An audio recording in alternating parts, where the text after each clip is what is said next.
What's up, everybody, and welcome to the highly anticipated premiere episode of the Leija Lounge, the podcast that pulls no punches. My name is James Leija. Let me introduce to you some of the guys who got chilling in the lounge today. With me, as always, to my left, Mr. San Antonio, Dean Leija. Two-time boxing world champion from right here in San Antonio, Texas, Jesse James Leija. A guy who is no stranger to arenas and stadiums, 25 plus years of experience putting on major events and shows all around South Texas. South Texas. Mark Solis, board member of the Leija Family Foundation as well. With us also is Christian Castillo, one of the trainers of Leija Boxing and Fitness, one of the gyms that the Leija family owns and operates. Christian Castillo, he is hand wrap extraordinaire, the best mouthpiece putter in San Antonio. Best in the game. Best in the game. And he's quick. And he's quicker than Alexa. Quicker, yeah, for sure. I'm nasty on a Google shirt. Ah, damn. And today we are really excited to be joined by one of boxing's top 5 pound-for-pound boxers. Like we always say, top 5, and he's not 5. The 2-division champ, the current Ring Magazine WBC Super Flyweight champion of the world, the angle assassin, the legend slayer, Jesse Bam Rodriguez. Thanks for joining us. Appreciate the intro. Yeah, Thank you. I was working on that. That's right. Be a good one. That's right. We're in. I thought it was an episode of Game of Thrones. The Legend Slayer. Yeah. Today we are live on location at Techport Arena. They are offering us this beautiful space to create. Thank you so much for allowing us to be here, Techport. Also, shout out to TXI Studios. They are the people behind the cameras, making the magic, helping us out today. Big shout out to TXI Studios. We got a lot to cover. Today. We're going to go. We have a big fight coming up this week in Canelo and Berlanga, Mexico versus Puerto Rico. We have a huge undercard there that we're going to talk about, get down into, make some predictions. But first things first, we got the champ in the house. Bam, what's life been like since the Estrada fight? What you been up to? Really just being a dad. I took a vacation with my girlfriend after that, and when we came back, I just kept being a dad. Yeah, man. Where'd you go? I went to Japan. Oh, nice. Yeah, nice. for like You're 9 there days. So that seems like a theme for you. You know, like after you fight, you get your belts, and then from there it's like you're on the first flight out. Yeah, I mean the past 2 fights I did go to Japan, but I think after this one I'll change it up a bit because I don't know. I want to explore more. Right. I know there's more out there. So where would you say you spend most of your time? Japan, California, or here? I would say here. I'm only in California when I'm training, and then I go to Japan for like 9 days after my fight. But most of the time I'm here. I don't like to leave San Antonio. This is home, so. Mm-hmm. Still, you still feel like that, even like, I mean, yeah, you spend your time here, but I feel like you're you're a Japan guy. Yeah, I mean, I feel like my style matches Japan a lot, but I mean, I can't be out there too long because it's hard to get around and stuff like that. And I started missing my family. I didn't take my daughter out there this last time, so I was missing her as well. So she hasn't gone. Wow. But the next time I go, I want her to be able to go out there and remember it. When you're out there in Japan, is there like a special place you like to go to, or a go-to meal, or just something special that means a lot to you? McDonald's. Yeah. I hear it's different. It's different. I think How it's different better. is it? I feel like it's just more fresher. Like the breakfast, they use real egg. Here, they don't use that. And then they have like different menu items as well. They got a lot of teriyaki like menu items. So yeah, I'm into that. Fresh food.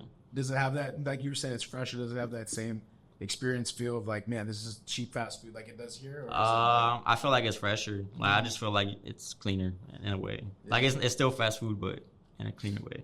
Yeah. So you're coming off one of your best performances, which is hard to say with the career you've had. You've had so many great performances, but you're coming off an amazing performance. First time you touched the canvas, come up and stop the guy, which is amazing.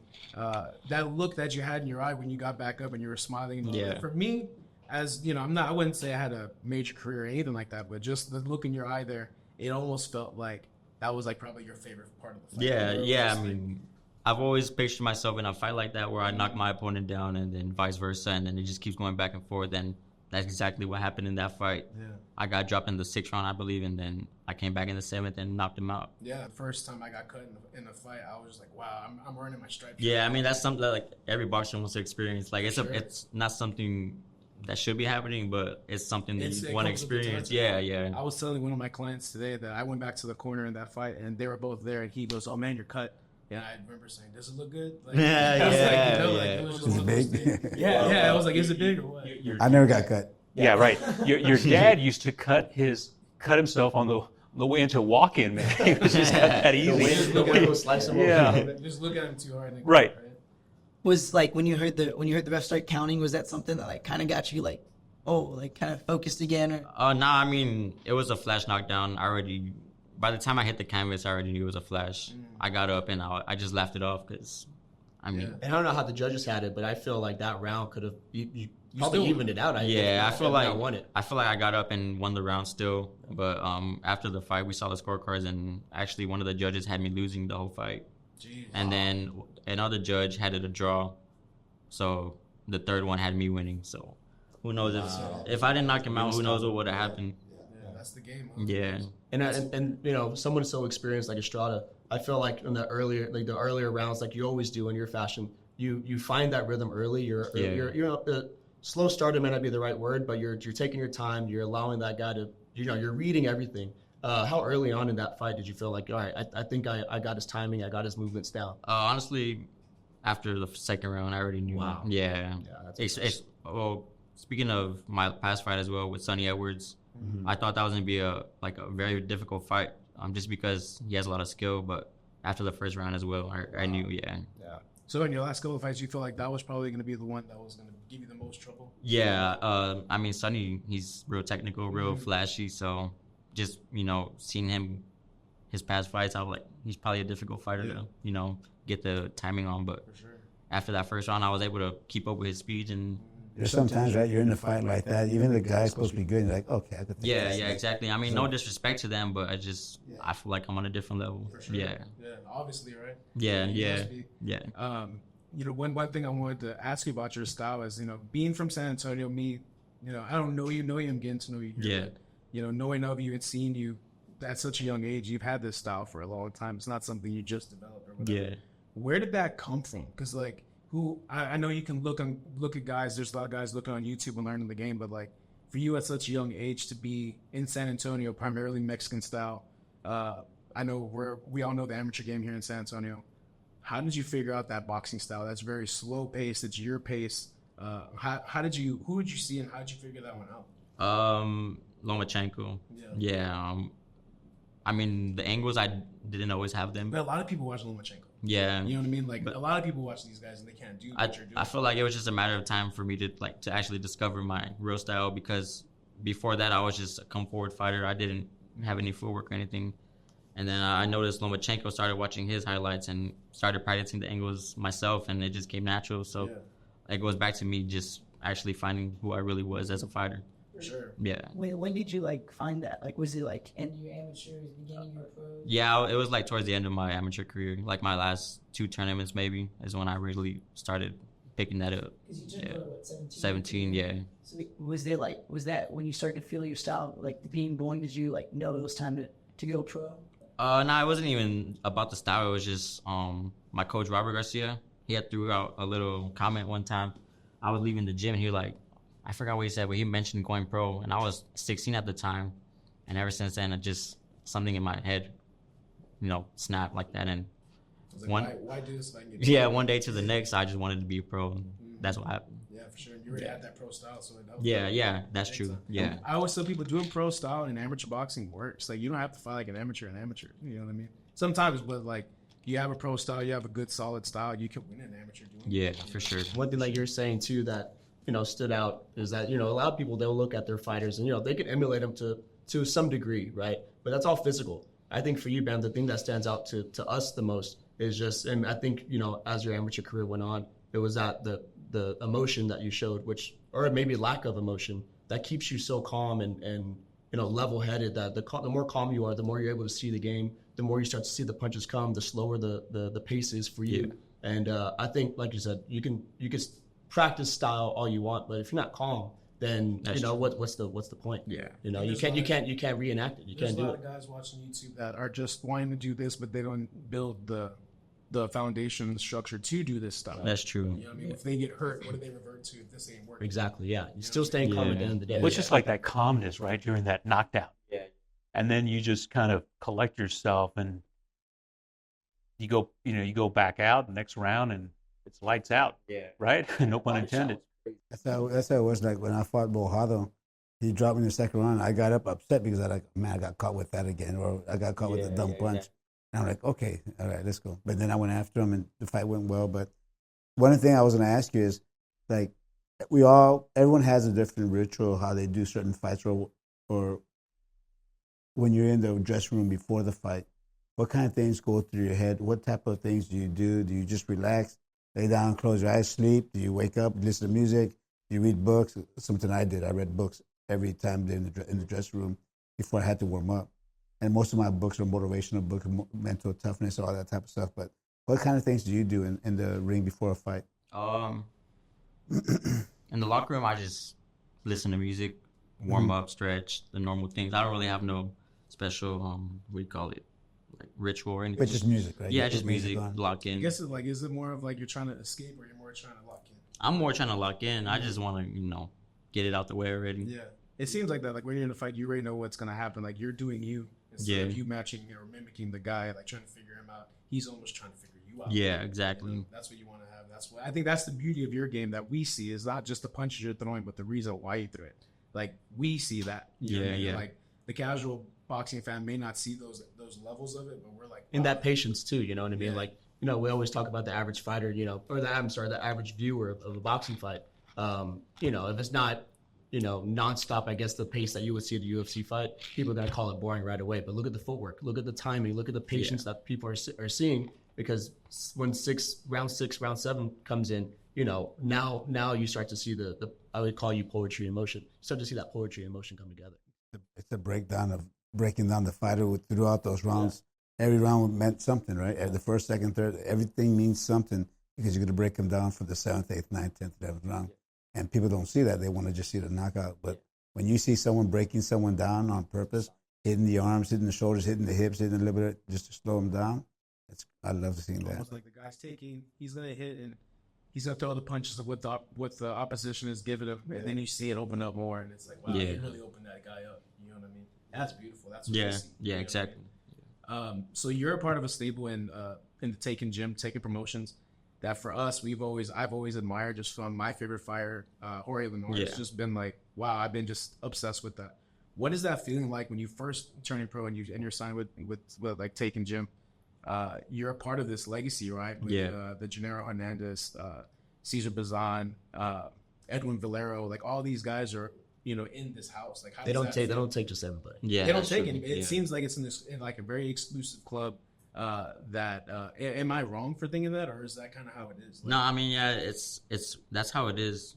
Especially here in the U.S., they don't have many fighters. But since I'm a smaller weight class, they were able to pick me up, and I gave all the thanks to Robert for that because Robert was actually signed to them as well when he started his career. Oh, wow. So he kept in contact with Mr. Honda this whole time until I turned pro, and I feel like it was just meant to be because Robert told me about him, and next thing you know, I was signed to them. I've never actually signed like a actual contract. It's just more verbal, and it's about the respect. I feel like they're just very respectful people. Yeah. Well, it seems like that. It just seems like. Wait, am I wrong? Where like in Japan, you have to be a Japanese fighter, you have to be tied to a gym. Is that kind of how it is? Like you represent a gym out there? I think so. I think that's how it is. Yeah. Right? Yeah. Well, that's cool. I've always grown up and I try to mimic my style after Jorge Leonor. Very technical, very very skilled fighter, going that extra mile mentally, right? Just what he's gonna do, what I'm gonna do, like just that. I've always admired that. Taking fighters, Valero, like Evan Valero, just all these guys have just been dominant monsters. It's for me, I was almost like when hearing that for a long time ago, hearing that you signed to them or not signed to them, but committed to them. It's like, wow, that's a check mark already. Yeah, it's an honor. For sure. Even just like wearing the Taken on my trunks, it's like not everyone can do that.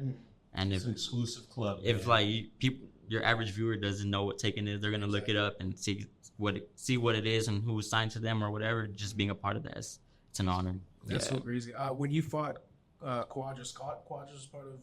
We were both Taken at the time. Wow. So that's like I mean, how many of those have happened where it's like Taken fighters fight? Not much. Fighter, right? I think maybe just when Quadras fought Chocolatito, but that's all I know about. Yeah. And with that Quadras fight, you got it was a what 2-week notice? 5 days. 5 days. Yeah, 5 days. It was a short notice. Because you jumped up 2 weight classes. 2 weight classes. Yeah. So speaking of your trunks though, you have your Taken patch. You always rep 2-0.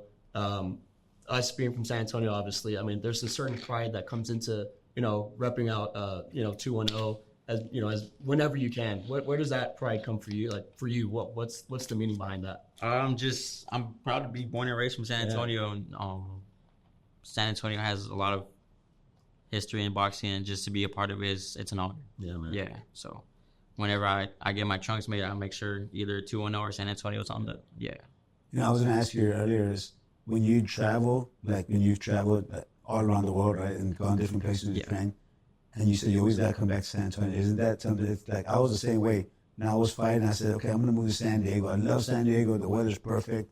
They had great gyms out there, and when I was out there, I said, no, I gotta get back home. So we started making training camp in San Antonio because I could have gone.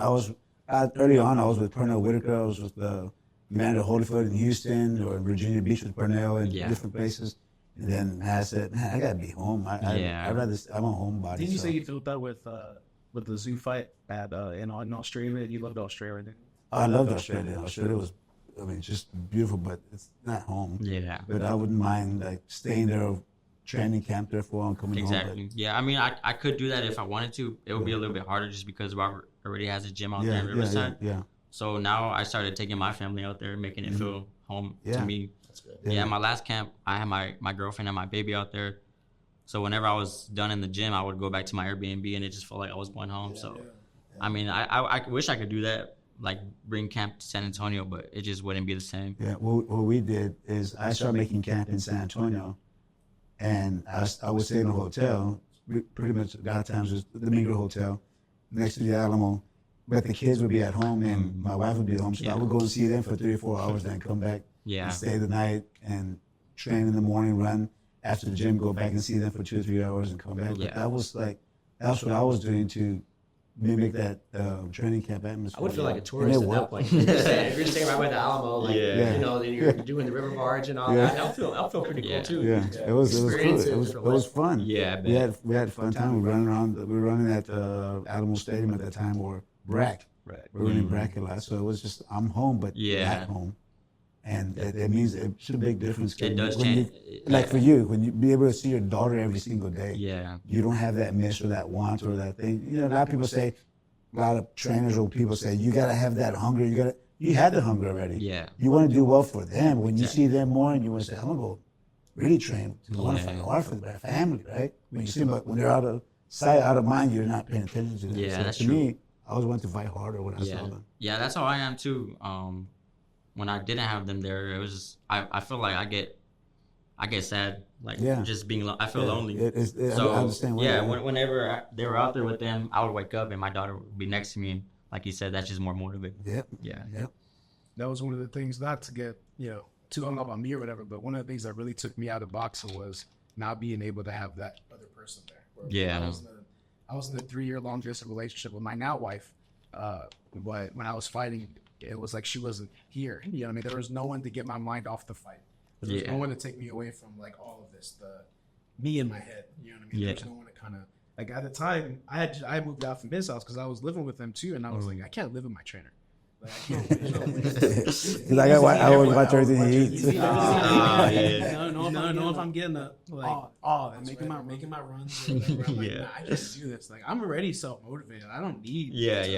You know what I mean? So like there was a lot going on right there. That was one of the biggest reasons was it wasn't comfortable. I didn't have someone to get me out of that. Yeah. You know what I mean? That I can relate to a lot of what y'all are saying on that level. You know? Is there anything about your training now, having been so decorated up to now, right? At such a young age, is there anything different about your training? Like, do you feel more motivated to, they always say when your dreams start coming true, to dream more. Yeah, you know what I mean? exactly. Or is it more of like you see like when this routine that I got right now is really good, Yeah, I mean routine wise it's the same, but I just feel like I want more. Like I've done a lot already, but I'm not satisfied. Mm-hmm. So it just makes me want to go. Yeah, keep dreaming. Right? Yeah, exactly. Like I can stop now and be cool, but I mean, but why? I mean, I'm only 24. I have a lot of years left in me, so. Yeah, 15 years left. Yeah, I mean, not 15. I mean, yeah, but I mean, I don't want to box forever either. I mean, I love what I do, but I mean, I've been doing it for a long time as well. So When did you start? I was 10. 10 years old. So I'm 14 years in now. Yeah. But I mean, like I said, I'm still hungry. There's still a lot I want to do, a lot of I want to accomplish. I mean, I want to set my daughter up, set my family up. So that's something I keep in mind as well. No, you mentioned, I've heard in other previous podcasts too, that you don't want to stay in the game too long. You don't want to overstay to where something happens or whatever. But what, you know, are you thinking ahead to like what you may want to do next? What kind of venture you want to do? Clothing. Yeah. I know you like clothing. Right? Like all this stuff. Like, is there an idea you got? I want a coffee shop. Really? Yeah. What's your coffee right now? Like my favorite coffee, vanilla mocha latte. Ooh. Yeah. Nice. Yep. Right. Do you have a certain coffee spot you go to? Or is it I go to 8 Ball Coffee. I go there like every day. Shout out 8 Ball Coffee. Shout out 8 Ball Coffee. My homies Ben and Joseph. Yeah. And what do you get at 8 Ball Coffee? The vanilla mocha latte. Is that the BAM special? I mean, it can. So if I go there and say, "Hey man, I want the BAM special," After this, are they gonna know? BAM special. Come on, 8 Ball, the BAM special, man. Rename it. But yeah, I mean, I want to open up my own coffee shop, run that. I mean, I'll be satisfied if I have my own little coffee shop. I can be a barista every day after boxing. That's awesome. I'll be happy. Having a unique coffee shop in San Antonio would be something special, and you're a special guy, so that'd be really awesome. I'd go visit it for sure. Yeah, I had a feeling you make a mean brew. I mean, I don't know how to make coffees yet, but my friends at A-Ball, they mentioned, teaching me. So, I mean, I've always been into coffee, so being able to be a barista myself that'd be cool. Is it an everyday thing, coffee? Yeah, I drink it every day. I need it at this point. Yeah. If I don't drink it, then I'll get a headache or like I'll feel like I feel out of it. Yeah. So we've covered you going to Japan a lot and all this. How's the fashion out there? I know you're a fashionable guy. Yeah. How's the fashion change from out there to in here? What have you developed in your style? What have you been? Maybe a little change, right? Maybe something very little. I mean, it's the biggest fashion city. Yeah, it's the biggest fashion city. It's different out there. Yeah, it's crazy. I mean, I feel like they're way ahead, not only in fashion but everything, technology. Do you feel like the fashion there is more of like comfort, leisure, or is it more like shape? Like, what do you see when you see like an outfit in Japan out there? I mean, they just got that. They got it on. Like, I wouldn't even know how to describe it. They just. I feel like a lot of them Ore is higher. Over there, ore is higher. Yeah. They got higher aura. They got aura out there. They got aura. For sure. I feel like they got the bodies though. You put anything on them and it looks good. That's true. Yeah. They're really sporting. You repped the FTP band for a long time, right? How did that? I've been repping FTP since like 2022, I think. Wait, no. 2020 actually. Yeah, 2020. I found out through the music I listen to. I listen to like Romero, Suicide Boys, Puya, all them. They mentioned FTP, and it's a brand based out in LA. I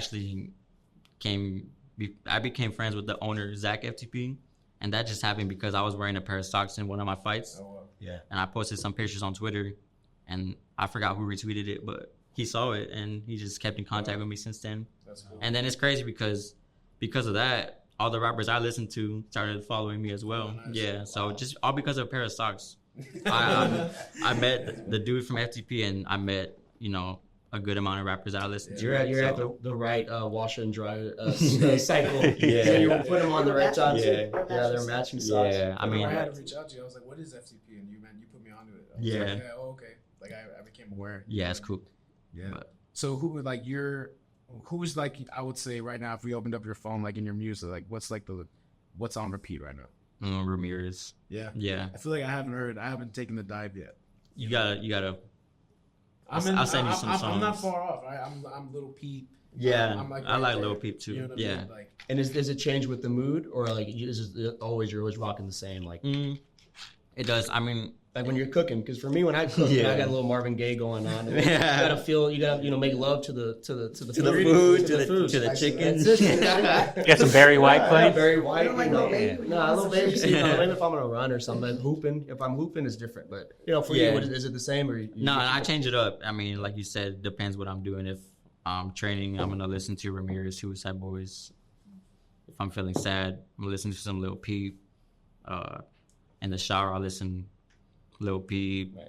The shower. See, a lot of people don't. I get funny looks sometimes. Me and my brother-in-law, we're known for we take the speaker into the shower. We're bringing the whole thing in the whole studio. Little concert. Little concert. Got the lights going off. Yeah. The mic in there too. Yeah. Yeah.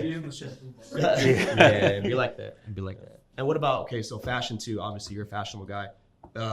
Is there anyone that you kind of have an eye on that you kind of base it off, or is just you? No, I mean, I don't really look up to anybody when it comes to that. I just, if I see something and I like it, I'm gonna buy it, and I'll find a way to, make it look good. That's how it should be, man. I think fashion and style, they're separated in the fact where, style is what you feel good in, you know? So if you feel like, man, it could look funky to anybody else, but who cares what anyone else thinks? If you feel good in it, that's style. Fashion, there's people trying to rock, designer brands, but you put it on, some big, it just doesn't, it doesn't look right, it doesn't look right. Style and fashion has that separation. He just said, what was the thing you I would say said? the best style is your style. Like what fits you, right? It's not you trying to look like somebody else, or you seeing this, oh, you look good in that designer. He looked good in that Amiri, I'm going to wear it.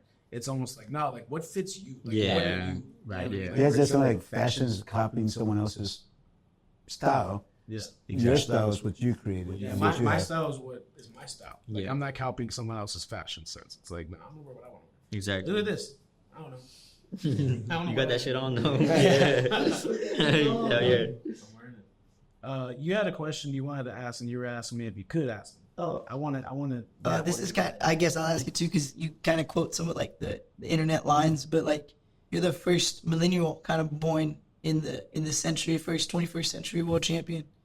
Is there like what's your relationship with social media? Because like you're necessarily not on it. Yeah. Is that you don't post it, but you'll be scrolling or stuff like that? I mean, I be on social media. I used to post a lot more, tweet a lot more, but I mean, I guess like when I got to where I am now, it's kind of different. If any little thing I do, someone's gonna say something about it. So I said, not worth it. yeah. I mean, I see a comment and maybe like it'll bother me a little bit, so I'd rather just not even see it. Yeah, it's quite. Yeah, I mean, I feel like, especially now with my daughter, I just try to stay more private. For sure. Yeah, so I'll be on TikTok and social media and Instagram, all that, but I try not to post as much. Yeah. How do you feel about these Japanese fighters coming out right now? I feel like Japan's hot. I feel like it's just like, you got so many guys. Who do you really have your eye on out there that you're interested in seeing, that you like seeing? You like seeing the fight, besides Inoue, of course. Right? Yeah. Like, all these other guys. Who do you have your eye on? I mean, as a not fight, to fight, but like you just like as a fight fan. Yeah. What do you enjoy? Well, I mean, I guess it doesn't have to be from Japan. Just who do you also like to watch? I like to watch Gervonta, but if you're talking about Japanese fighters, I don't really like. I'm not gonna say I'm a fan, but I mean, like you said, I like watching Inoue. Yeah. But that's about it. Yeah. What do you like about his style? Because everyone sees the power of the knockout. It's like Gervonta. Everyone's waiting for the knockout. Yeah. Whatever. What do you see about his style that you admire? He's technical. I mean, he, like you said earlier, he finds ways to set you up and get you out of them. So, as a fight fan, I appreciate that. That's like Gervonta. He's setting you up for the first, from the 5-6 rounds. first round on. He's just setting you up for something. And then, like, the fight can just be over at any moment. So yeah, definitely. You never know who's gonna strike, right? It's like, whoa, yeah, who's the dynamite gonna blow? Yeah, exactly. So yeah, that's super cool. Let's get into this weekend, right? Like, we got a big fight this week. Canelo, Berlanga, Mexico versus Puerto Rico. We got a good undercard. I feel that's like a tough undercard. Like a lot of guys are kind of bashing, right? We got Stephen Fulton versus Carlos Castro, right? Fulton's coming off of a big loss against Inoue. yeah, we got Castro coming in. 3-fight win streak. He's won this. 3-fight win streak. 2 of those fights didn't go the distance. So it's kind of like like an even fight. You got a guy coming in who's hot, guy coming in off a big loss. When you look at Fulton and Castro, what do you see? How do you guys see that fight going? I actually haven't seen much of Castro, but Stephen Fulton, I'm a fan of him. Not only because of boxing, but because his style as well, outside the ring. But I mean, he's real technical. I feel like the way he broke down Brandon Figueroa, like we're our family's friends with the Figueroa family. But the way they was breaking down Brandon, I was like, wow, that was really exquisite. Yeah, that was a badass fight. Yeah, you got a really hard-nosed guy in Brandon, and you have a technician in Fulton, and I was like, wow, that really kind of happened. I see similar things with this fight with Castro and Fulton, where Fulton may just be too much technically for Castro, but you never know. Guys change after a big knock. That's true. Stop, and then he's coming off a layoff as well. Yeah, so guys kind of change off that. It's kind of like that. I wouldn't say the bad mom. It's kind of like that Roy Jones syndrome, right? It's kind of like, well, if a big loss or something shakes you like that, how do you bounce back? You know what I mean? It's kind of hard. The statement fight for sure. Statement fight. He needs it. He needs it. Castro's had that. He only has 17 fights. 17. That's it. And Fulton, I mean, Maybe he learned he it's got hard, better off this loss. but it's hard to really, for a young guy with 16, 17 fights, unless you're a knockout artist, it's hard to overcome that experience that Fulton has. Yeah. He has so much experience. He's only getting better from this. Is Yeah, Castro undefeated or not? No, I don't He's think 16-1, I think, so. He right? lost to he lost to Brandon Figueroa, and I think he lost to Nuri, didn't he? Yes, he lost in Europe. Yeah. So the guys who Fulton beat, He lost to. he lost. Oh, okay, Yeah, so it's okay, one of those situations. But we were looking up some of his fights, and it just looks like it's gonna be a tough fight for Fulton to kind of back off. This guy's kind of wild, come at him, kind of wild punching. Kind of And that's probably the style of beat That's Fulton, the too, style, right? you know, Go yeah, after him. but I would think that with Brandon Figueroa too. Yeah. A lot of Yeah. punches. If Fulton can deal with Figueroa, I don't think he can have problem with Castro. You know, Because Castro got stopped he got stopped in the 6th round with the body shot from Ben Figueroa. Ben Figueroa broke him down. Yeah, that's right. Ben Figueroa just went after him. Yeah. Because he lost back to back. He lost to Neri, split decision, and then got stopped by Brandon Figueroa. So it looks like it's a Fulton upgrade Yeah. moment. You know what I mean? It looks like it's Comeback. comeback fight. Good, get a good win back on your death record. You know what I mean? I think we're all gonna take Fulton Back on track. And he's a great fighter too, but like you mentioned that, I mean, anyway, just a different breed, just a different level. But Fulton still got it. Yeah, He's still sharp. Yeah. Sure, it'd be good to see him bounce back this weekend if he can take care of Castro, right? See who knows where he goes from there. Right. The next one is Rolly Romero, right? Rolly's fighting Manuel Jaimes. That was another kind of That's a clash because That's they're a both clash, they both kind of need it. They both kind of need it. Both got one punch knockout power. Like they're both a little wild when they hurt a guy. less technical. Yeah, Yeah. they're gonna kind of chase him down once he gets hurt. Like if they just- smell the blood. Kind of like who lands the first punch wins the fight. I think Rolly's opponent is training with my coach. Oh yeah, we had Robert. seen that. Yeah. Yeah. He's in. So what have you seen anything on him? Nah, I've never even met him. Like when I left camp, I guess he got there. So Oh wow. yeah, Okay. Yeah, and before that, you haven't seen him before that. nah. So this is new then. Yeah, Yeah, because he had his dad in his corner, and then I guess now it's Robert. Robert. Yeah. What do you think of Rolly's approach to the game? How do you feel like that all goes? You know? Oh, I mean, like as far as a fighter, or Yeah, just about like in the ring stuff. in the ring, I mean, he's a good fighter. He has power, but like you say, he's not that technical. So I feel like those guys have a short shelf life, right? Where it's like, man, I always say 1 to 10 fighter, right? Like the first fight to your 10th fight, you have a look, and then your 10th to your 20th, you have a look. You know what I mean? Like Yeah. you kind of upgrade a little bit. that's true. And I feel like he hadn't shed that 1 to 10 fight look Yeah. yet. Exactly. Where like he can't make an adjustment in there because he's just relying on power. So you can't make an adjustment. You can't go away from what got you there. Yeah. Like I have a client that always says, "Dance with who brung you."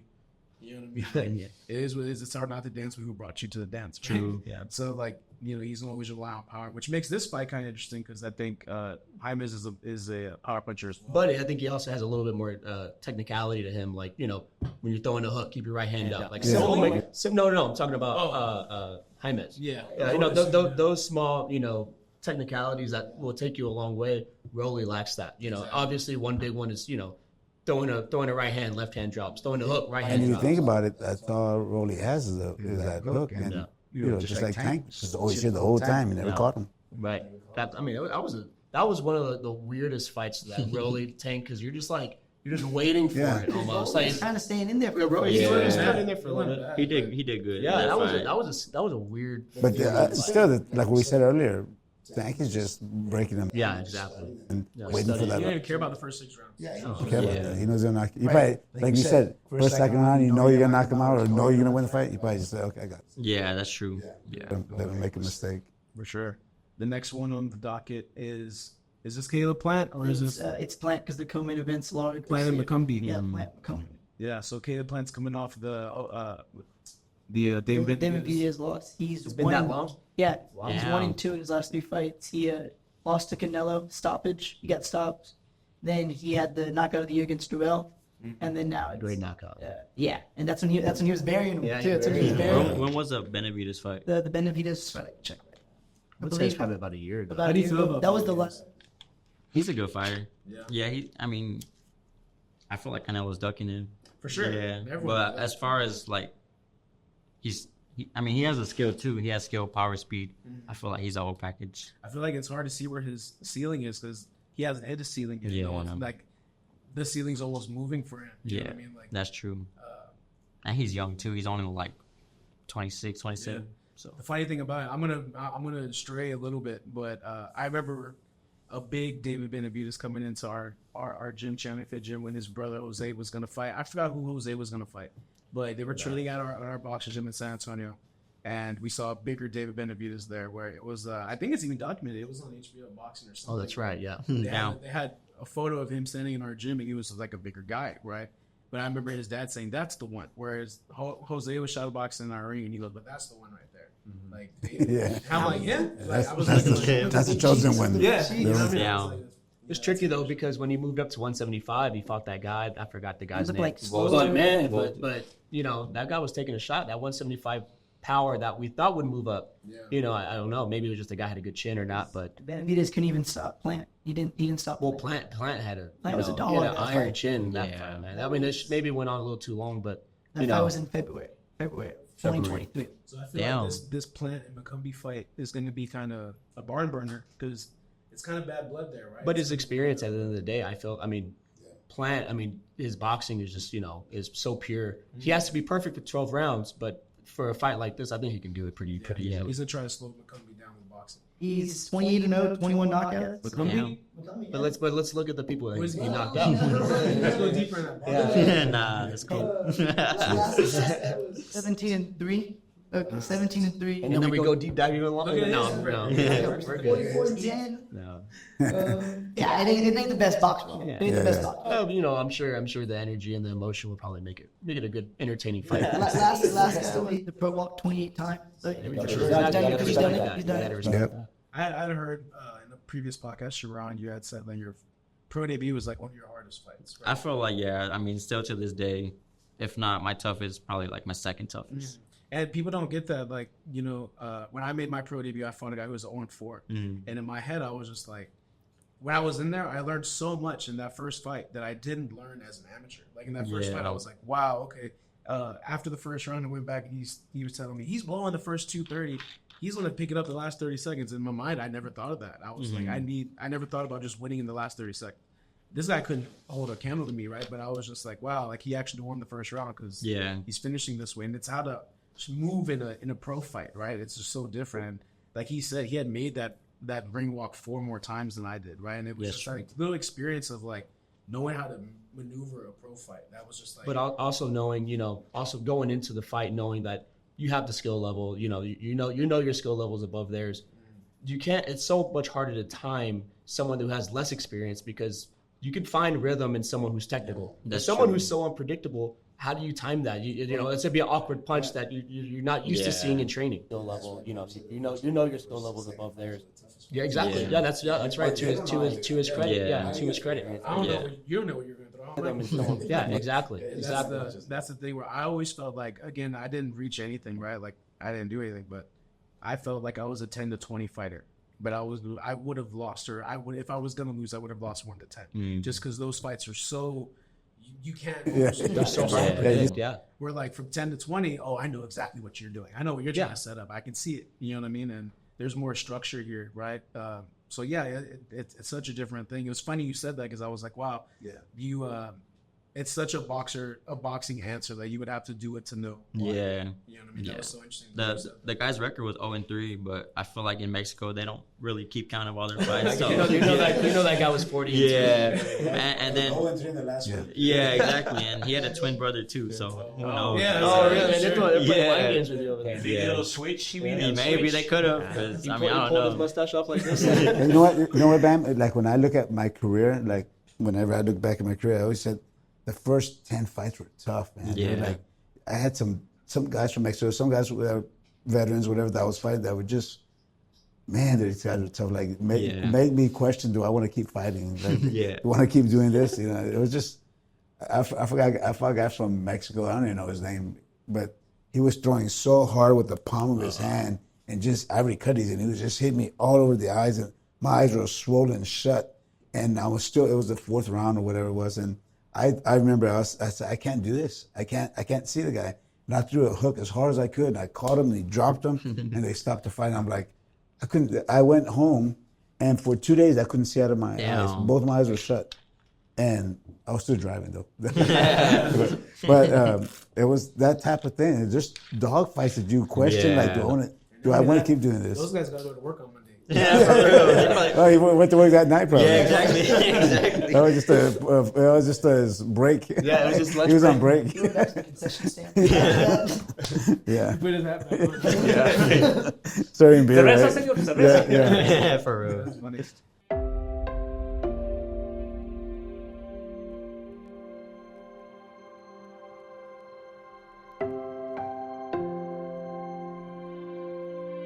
The Leija Family Foundation was started by my family and I to help aid under-highlighted and underfunded mental health programs in South Texas. Mental illness is a topic that many communities still have a hard time discussing. The Leija Family Foundation aims to help break down the stigmas that surround mental illness and build up the understanding that every mind matters. In January of 2024, our foundation held its first annual charity event, the Red Carpet Brawl. A boxing fight night fundraiser unlike any other. We brought all the glitz and glamour of a Las Vegas-style fight night to the San Antonio community. The night featured tough celebrity bouts in a Las Vegas atmosphere, full casino gaming, an amazing steak dinner, and live and silent auctions with very unique one-of-a-kind items. The Red Carpet Brawl raised over $200,000 and helped over 12 different foundations and charities in the San Antonio area. To call this event a success would be an understatement. And in January 2025, our goal is to double what was raised in 2024. This is where we need your help. We are looking for business and community leaders to step out of their comfort zones and into the ring to help support not only a charity of your choice, but our mission in helping the mental health community in San Antonio. If you're a business owner, community leader, or a person with competitive spirit, this one-of-a-kind fight night fundraiser may be for you. Come be our next Red Carpet Brawl champion, or come enjoy a ringside table seat in our own little slice of Vegas. Visit us at redcarpetbrawl.com for more information on how to be involved or how to enjoy this amazing charity event.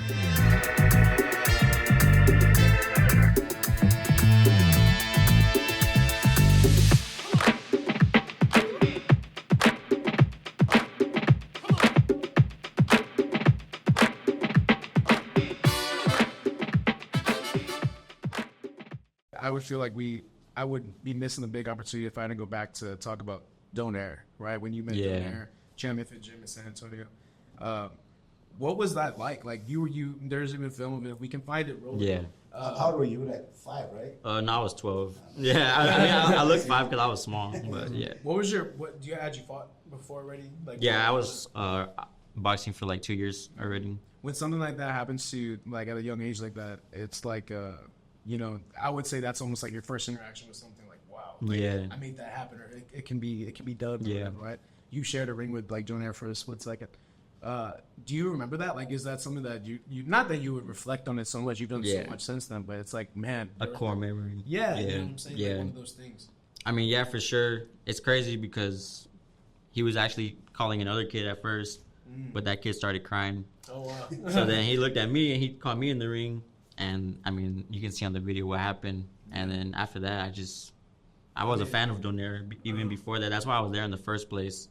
So that just kind of, That's why he can speak more on it of the interaction with Donaire, but he showed up no trainer.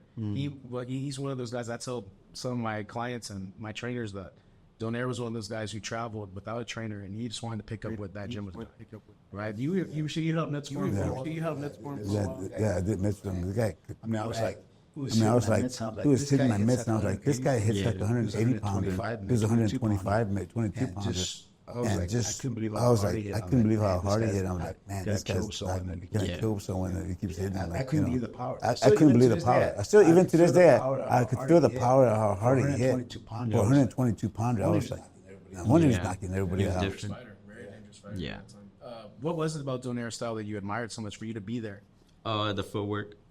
I mean, I remember there was one fight where he was like, he threw a punch and moved his feet this way, and then he went the other way, and then the dude went down. I remember that. I think that's probably like one of the first fights I saw of him, and ever since then I just became a fan. Remember, I don't know, was that Mija's fight after or before? I think it was after. I think he fought the guy from Australia, Darchinian. That's the one that he. That's the one. That's the one he knocked out. Yeah, knocked him out so bad. Yeah, that was knockout. Yeah. Darcini was a bad dude too. Darcini was a tough guy. Caught him with that hook. He's one of those 1 to 10 fighters that made Yeah. it work. Yeah. 20. Yeah, exactly. Like he found it. Yeah. You know what I mean? So we're going to the co-main event now, right? We're going to Irslandy Lara and Danny Danny Garcia. Garcia. Danny Garcia right now, plus 220. Bet 100 Really? win Yeah, 220. there you go. Wow. Yeah. Pretty good. Lara's the favorite. He's minus 280. Lara's the Danny favorite. Garcia has minus 2 fights 280. in the last 4 years, I believe. Yeah. So I guess we're all on the same page of Yeah, I think The Keeping champ keeps the- the belt. yeah. I might just put some money on Garcia. All he needs is one hook. He That's just needs to throw out one Well, time. all it takes is one punch, right? That's it. Change the fight. Just need to land one hook. You don't think the inactivity like loses like Well, see, the whole thing is the reason why the inactivity, right? So he was taking what I would say is a mental health break, right? Danny Garcia. he came out and said like in his last post-fight press in the ring he like Yeah. had a little mental health. So you never know how that comes back from that. You know what I mean? Are you more inclined to go all for it, leave it in the ring, go out on your shield, or are you more timid? You know, that's depends on how those 2 years treated him. He's going to have a little over 2 years, 2 years and 2 months, I believe. But like, it depends on how you're restructuring. You take that break, that mental break. You've turned off all the engines. What's gonna happen when he's getting his gloves laced up and everything starts to settle in? Where does he go from there? Is he mentally stronger, or what happens It's very there? impressive to see. That's Kind of like the Wilder said he took like that break and Yeah. when But- the and that- ayahuasca. Yeah, but a lot of times you take a break, but those breaks are long since your last fight, and you're not getting paid. You need to make money in somehow. Because he's still not recovered fully from what he was taking the break for, And and fights because of the financial part of it. Like, I haven't fought in 2 years. That means I haven't gotten paid in 2 years.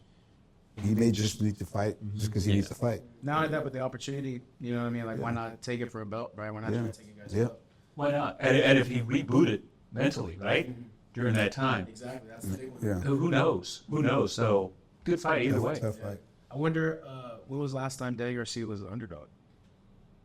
Like No, it's Spence. I think Errol it's Spence, yeah. Errol Spence was the last time. Kind of going off that. When was the last time you felt like you were in the ring with somebody who was better than you? Better than me? Like better than you, not like you got beat up, but better than you. Like, oh, okay, this guy's got something. Like, on paper. yeah, Probably Estrada. yeah, Yeah. okay. You felt like you just gave him that much, like you just gave him that kind of respect of like, okay, this guy. Yeah, I mean, he was a legend. I mean, he still is a legend of the sport. Especially with the belts experience, I feel like I could have been the underdog for that fight. Yeah, Yeah. wow, that's interesting. Because you're walking in, I would say you're probably one of the more confident guys, just how you carry yourself in the ring. You know what I Yeah. mean? But I always wondered, just as a boxing guy, I wonder when even sparring, I wonder when the last time, like even those Chocolatito sparring sessions, those closed door sparring sessions, Yeah. I wonder, like, man, when was the last time you was in the ring and shared the ring with somebody who was like, okay, I gotta learn something from this guy. You know what I mean? You learn from every fight, every sparring session. I would love to know about that, like those sparring sessions. I mean, I'll pay a hot ticket. Was for that like Yeah. a fight atmosphere? Or Yeah. was that What was that feeling Um, like? It was crazy. Just, I mean, even before I was pro, I was like 12 years old watching Chocolatito and his fights. So to actually share the ring with him and sparring, it was an honor. That's amazing. Yeah, I picked up a lot of things as well. I mean, it was fun sparring him, but at the same time, I was learning. So Did you feel like, I don't know, that I'm on Reddit, I'm seeing some leaked stuff, like all this stuff, I'm kind of Yeah. seeing some like footage or whatever. You look like you're catching them, you know what I mean? Like, was there a point where you were kind of like, okay, yeah, like, not like holding back or anything like that, but like just off what I saw, I didn't see everything, but just off what I saw, I was like, damn, like, okay, like this, I wouldn't take the fight if I was Chocolatito. yeah, I mean, no, I mean, the little clip that they did put that wouldn't justify the sparring because You're seeing a little bit of it. Yeah, that was just like a little piece of. I mean, we sparred 24 rounds, and that little clip not gonna tell you how the sparring went. But I mean, he was in there giving me good work as well. So When was he's the last time Chocolatito fought? He's on a. I think it's been at least a year. oh no, he fought not that long ago, but in Nicaragua. Oh, okay. Yeah, like, I think like in June. Yeah, or like a week after me, I think, or something like Babe, that. I wanted to ask you something. You were talking about Danny taking that break that he needed. What do you do for your mental health? Like, what do you work on before the fight or after a fight, during the break? What do you do for your mental health besides going and get coffee? I mean, I just try to Hey, surround. they ball. I try to surround myself with good people, people that I love. Good for you. My girlfriend, my parents, my brothers. If I'm ever I don't know, I just try to stay around good energy, stay away from people that don't want, people want to do bad things or go out and do things that won't help me in any way. I just pretty much what I'm trying to say is just stay around good energy. Just You got a pretty small circle around you. yeah, I mean, I don't have too many friends. I just have my family, maybe like 5, close friends. Yeah. Well, that's what you need, your family, man. Yeah. They got your back Yeah. no matter what. Yeah. Or I'll go for a walk as well with my dogs. Yeah. Get my mind off of things. I think everybody kind of needs to find. It's what we try to talk about it in every one of these episodes. Is our foundation, Leija Family Foundation. We primarily are working and supporting programs that have to deal with mental health, and it's just such a big thing. Specifically here in our community, we talk about Hispanic men who don't want to talk about Yeah. the mental health component of it. So, I mean, it's good. It's good that you surround yourself with those close-knit people, your family, you take your walks, but I was just kind of curious to what you do, It's a high-stress job.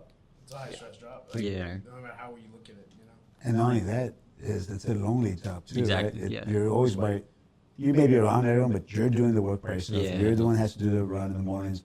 You're the one that has to diet. You're the one that has to do all. You're by yourself doing everything, Yeah. but you may have some support outside. The guys out there, but you got to do the work. Even if you're stable, no one can help you do anything. That's true. Yeah. What's your walking around weight? Like 130, 135, between there. Yeah. I mean, now, but back then I would walk around a lot more, a lot heavier.